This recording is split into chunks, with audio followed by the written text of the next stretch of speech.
years ago, to non-practitioners, AI and quantum computing were sort of filed under the same folder. Sci-fi someday, but not now. Today, it feels like there's a perception that AI has arrived, while quantum is still years away. But the real value in quantum might be just around the corner. This is the Top Decile Podcast. I'm Connor Sattely with Decile Group's Deals team. Today, I have a guest who spent his career on the AI side of that story and now bets his fund on the other half catching up. My guest is a computer scientist who founded 3 AI companies and exited a few of them. Now, he's chasing that same instinct into quantum. He's created Qubits Ventures, an early-stage fund backing founders in quantum technologies, advanced computing, next-gen AI, and frontier infrastructures. And oh yeah, he's already 15 portfolio companies in. Happy to welcome from Qubits Ventures, Nardo Manaloto. Nardo, welcome. Hey, Connor. Thanks for having me here. Glad to be having this conversation with you. Very timely for sure. Well, it's a privilege for me because we're going to talk about some tech today that I don't fully understand, and I think a lot of people don't fully understand. So we've got to start at the basics. I think you have such an interesting perspective on what happened with AI over the last decade, because you're one of the rare folks that was the AI hipster in it before it was cool. You watched AI go from sci-fi to inevitable and sort of omnipresent. What is it about quantum computing that signals to you that it might be next as opposed to another decade of almost? Yeah, so the signal that I saw with AI was, in the pursuit of trying to make things intelligent, right? The ability for systems to reason and mimic the human brain. What I saw was it's a lot of probabilistic problems that you have to solve in AI, right? And what's happening in the AI world was, we're constantly using and brute forcing these kind of probabilistic problems using GPUs and or classical systems, right? CPUs, GPUs, TPUs, whatever PUs we have right now. And that premise of brute forcing is becoming a bottleneck for AI to actually flourish. And so when I looked into quantum technologies, I said to myself, my gosh, the technology is really fascinating because it expands and it spans into cryptography, it spans into quantum sensing, communication, networking, and then computing itself. So on the computing side of things, quantum just think of it as the very simplistic, I'm really putting it in very simplistic terms, as like a probabilistic machine trying to solve AI, which is a probabilistic problem, right? So it's like a match made in heaven kind of a scenario. So that's why I said, maybe if I match these two things and invest in that space, then maybe I can find the next generation of really interesting companies. I love that. So if I can, all of those big words about what Qubits focuses on, if I think about it from a sort of general consumer perspective who might understand, AI is really taking off, everybody's using it now, but I'm aware that hard drives are getting more expensive, RAM is getting more expensive. I hear all this stuff about billion-dollar data centers. I know that we have problems on the tech infrastructure side. It sounds like all of what you're focusing on is the future solution to that problem. Is that a fair way of summarizing the investment thesis? Yeah, I would say so. The 3 areas, it's really the big keys are compute, intelligence, and infrastructure. They all need to coexist together, right? Because if you improve compute, then basically you have to improve AI or intelligence will improve. But if you improve AI and compute together, then the infrastructure needs to improve as well, right? Because faster machines with faster processing, because of how quantum does processing of information, will lead to the need for better infrastructure. So that's why I decided to do compute, intelligence, infrastructure on a macro level. Awesome. I was sitting down with a very close friend of mine a few years ago in Pittsburgh, Pennsylvania, and talking about quantum computing. And what our conversation focused on was on the B2B aspect of quantum computing. I think when AI made the leap into the public consciousness is when it stopped being only a B2B or enterprise solution and started to be something that consumers interacted with, that it helped them solve their problems in the daily life. What's the first leap that you could see quantum make that people would feel it in the same way? Can quantum make that leap that the average person is going to experience something about quantum in their daily lives? Yeah, I would say there's definitely a lot of hope in it, right? So for the most part, you're gonna feel the impact of quantum, even though you could really think about quantum as like an invisible technology. However, let me give you an area where I think it would be a big impact is in the intersection of quantum AI and biology.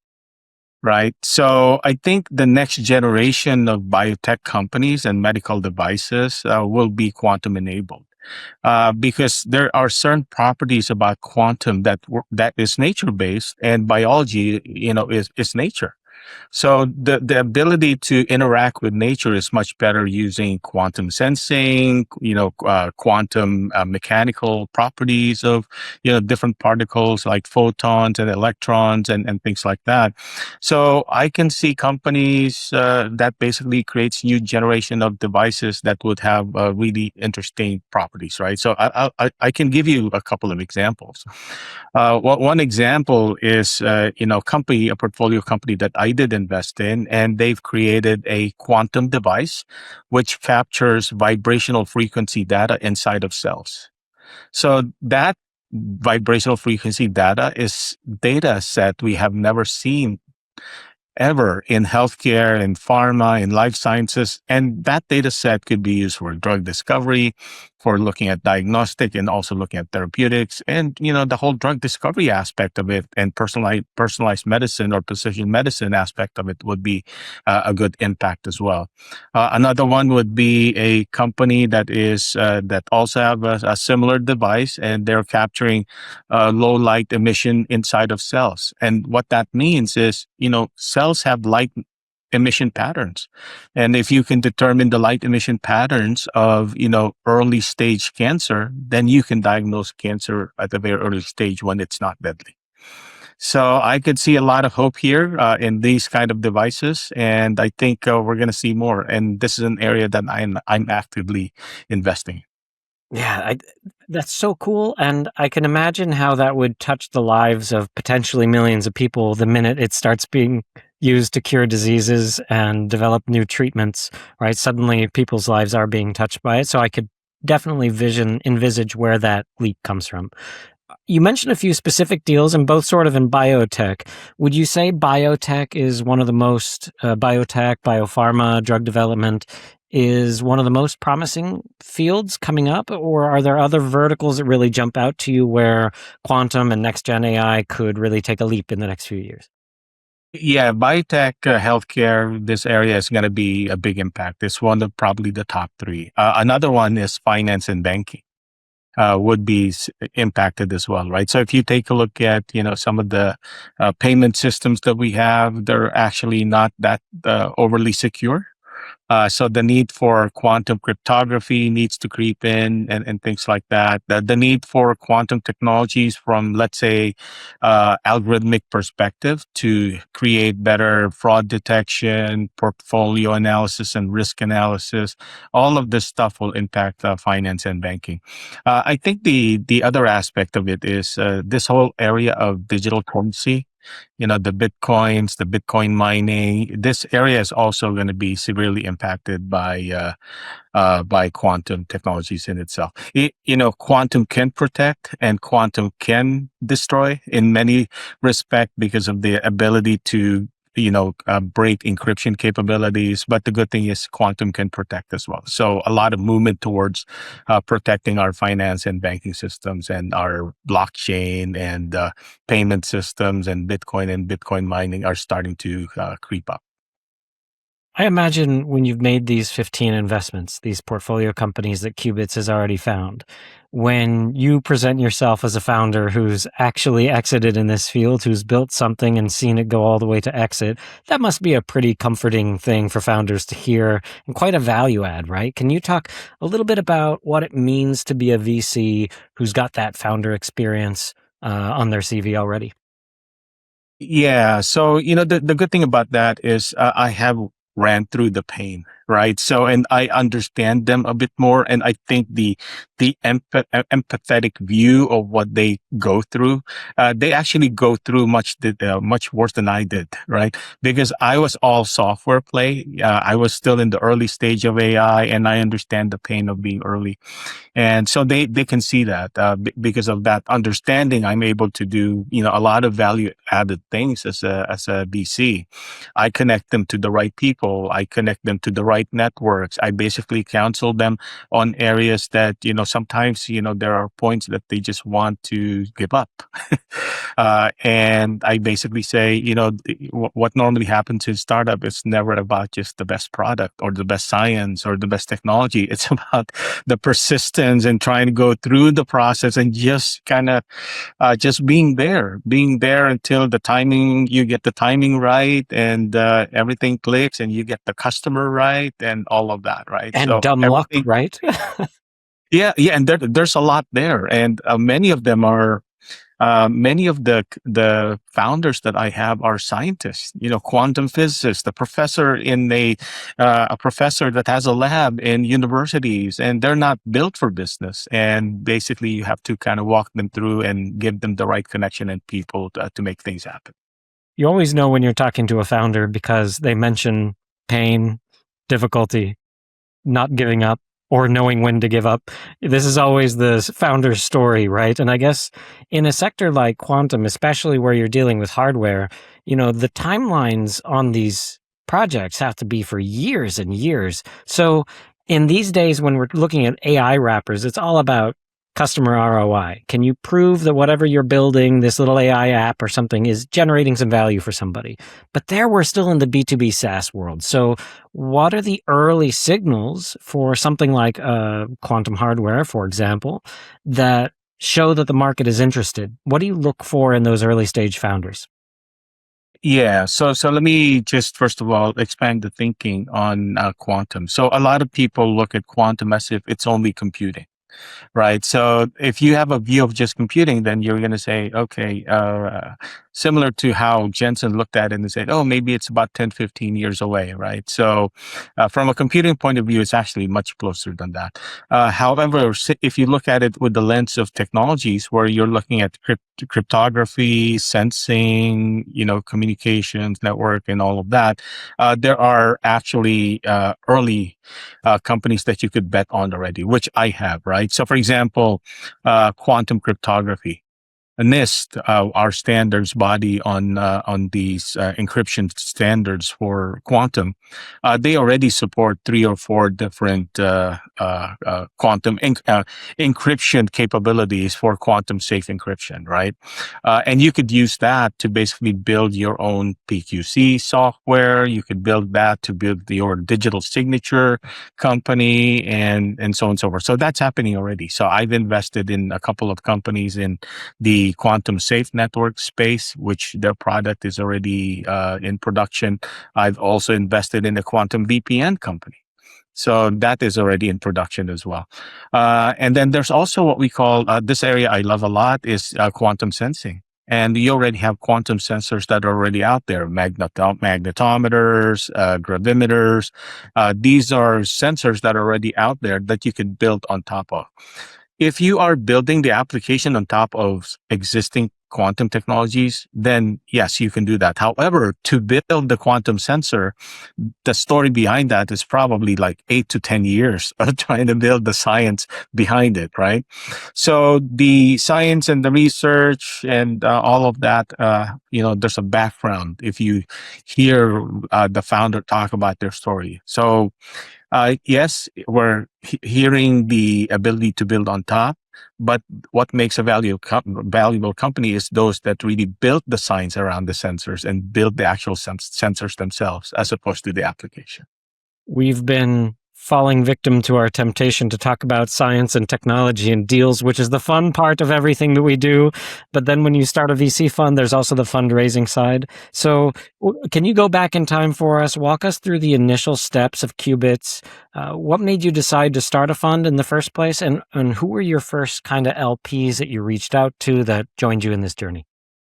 Yeah. Good question, Connor. So when I first started this fund, of course, I went through the whole VC lab process. I was in cohort 4. I got my training in that, and very appreciative of such deep training that I got. The good thing is, when I was looking at my healthcare background, I said to myself, gosh, healthcare is one area that I'd like to improve. And it's hard to improve the business model of healthcare because, the business model of healthcare is the sicker you are, the more money that healthcare makes, which is, backward incentives, right? So I said, maybe I should get in, since I'm in AI, I'm in computer science, and this is the area that I like the most. The thing that I saw was compute as an issue. And I said, okay, let me research what would be the next generation of compute, and quantum keeps showing up. My initial thesis, Connor, just so you know, that the story behind my fund is quantum in healthcare. That was my initial thesis that I came to VC Lab for. And then what happened was, I looked at the deal flow. There's no companies to invest in. That was such a funny story. And then I expanded it to quantum technologies, including photonics. And instead of being domiciled and just looking at the US, I also expanded it to more of a global view. Yeah, I think it's such a good example of how you need to stay flexible with that initial thesis, see whether there's enough deals, and of course, enough LP interest. So, as you started to bring the revised thesis to LPs, what was that process like? What sort of types of LPs were you reaching out to, and who eventually came in to support Qubits?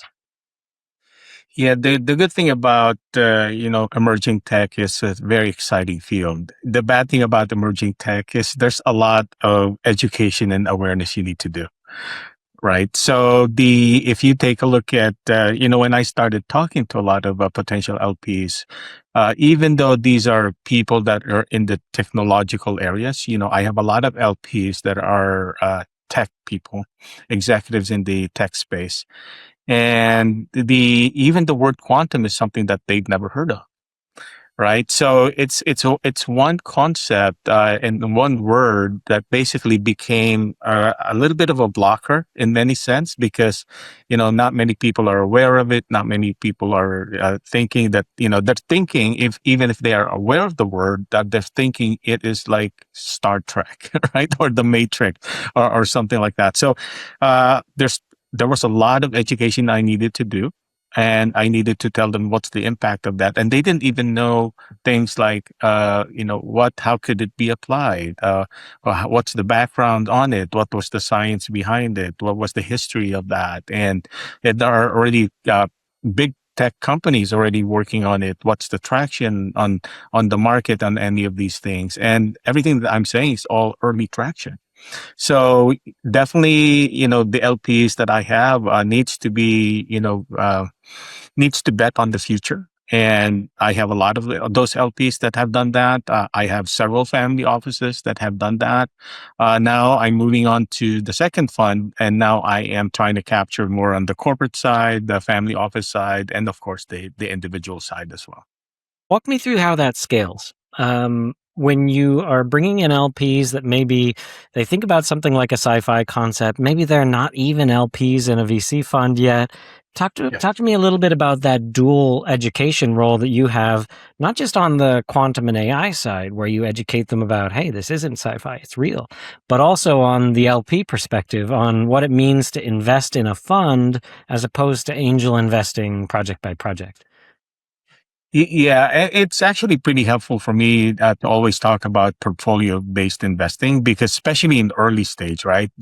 So, a lot of the investors out there, they would bet in one-offs, and usually it's hard to do that. To create a portfolio is a much more safer space, especially in the area that is emerging, right? And I think the other part is they're going to have to trust me, because the face of the fund and how I decide what to invest in and what I see is really all about me at this point, right? And I need to make sure that my track record, how they're comfortable with that. And then the other part is many of them care about an industry, right? So if I just say, okay, this is technology for the sake of technology's sake, then that's really not what they're interested in. They're interested in, well, I'm in the healthcare space. Can this help us get better with healthcare? I'm in the manufacturing space. How can I get in early in some of these manufacturing kind of opportunities that would impact based on the kind of things that you're investing in? So people in the areas of, building components and semiconductors are very interested in this fund. There are a lot of also organizations like banking and finance interested in this kind of a fund. So the intersection of technology and educating them on what impact it does on their particular industry is definitely it's a big thing. And they also wanted to know how many portfolio companies I have within their industry. And sometimes that is a little harder question to answer, because I am not thematic like that. I am spread across. But if they see at least an example, I think they're always comfortable with that.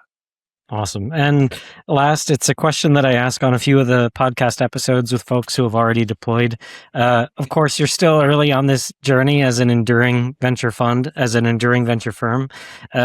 But I'm curious what advice you would have for somebody who's a few years before you, who's maybe sitting where you sat, where you realize there's not enough deal flow in quantum and health. Advice that maybe you wish somebody had given you at that stage. If you go back in time and send some tips to yourself, what would they be? Yeah. So the way I look at it is like starting a VC is even way harder than starting a startup company itself, a tech startup, because at least the tech startup, you're pretty much focus on your space and one area and things that you need to do. Your number of people that you need to talk to is actually less from an investor perspective compared to what a VC talks to. And then the other part is you're betting on one area that has a focus. I'm betting on a theme, right? So that also is hard. I think my advice would be for people that's going into this space is, one, you need to center on, why you're doing it, right? Is it because for the love of technology and the love of money? I think that's probably not a good way to do that, as a VC, in my perspective, because as a person, you want to do things that has a purpose, right? So for me, the purpose is, okay, how can I use these technologies to actually improve human flourishing? Right? How to improve humanity in itself. And if I can figure out how these emerging technologies have that intersection, anything that you improve will get adopted, and anything that gets adopted will naturally make revenue and money and all of that stuff. So the financial returns come in for anything that is impactful. That's how I always look at the fund, and that's how I always invested in the fund. And I think even going forward, and in even more emerging things and anything that's even beyond quantum, that's still how I'm going to look at it. Great advice for VC, great advice for life. Put the mission as central to anything that you do. And if you're not advancing the needs of humanity, then reassess what you're doing, right? Yeah. So, Nardo, I really appreciate you taking the time to join. You've got such a fascinating story, so timely and really forward-looking. Really appreciate you taking that time. And thanks a lot, Connor. I'm glad that you're doing this for the rest of us. My pleasure. Thank you so much, Nardo. Bye-bye.